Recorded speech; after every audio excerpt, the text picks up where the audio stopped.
کہانی اتفاق میں برکت۔ کسی جنگل میں ایک شکاری نے جال بچھایا۔ اس جال پر اس نے ڈھیر سارا دانہ بکھیر دیا۔ اوپر سے کبوتروں کا ایک غول گزرا۔ انہوں نے جب دانہ دیکھا تو جھٹ سے نیچے اتر آئے تاکہ دانہ چگ لیں۔ دانہ چگتے چگتے وہ سب جال میں پھنس گئے۔ بہت پریشان ہوئے کہ اب وہ کیسے اپنی جان بچائیں۔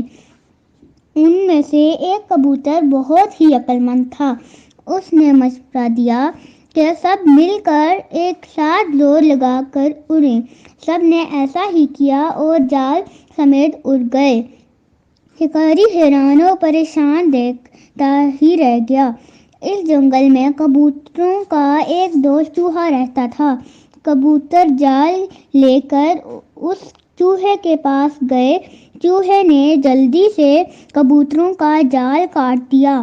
اس طرح کبوتروں کو چوہے کی مدد سے جال سے رہائی ملی۔ نتیجہ اتفاق میں برکت۔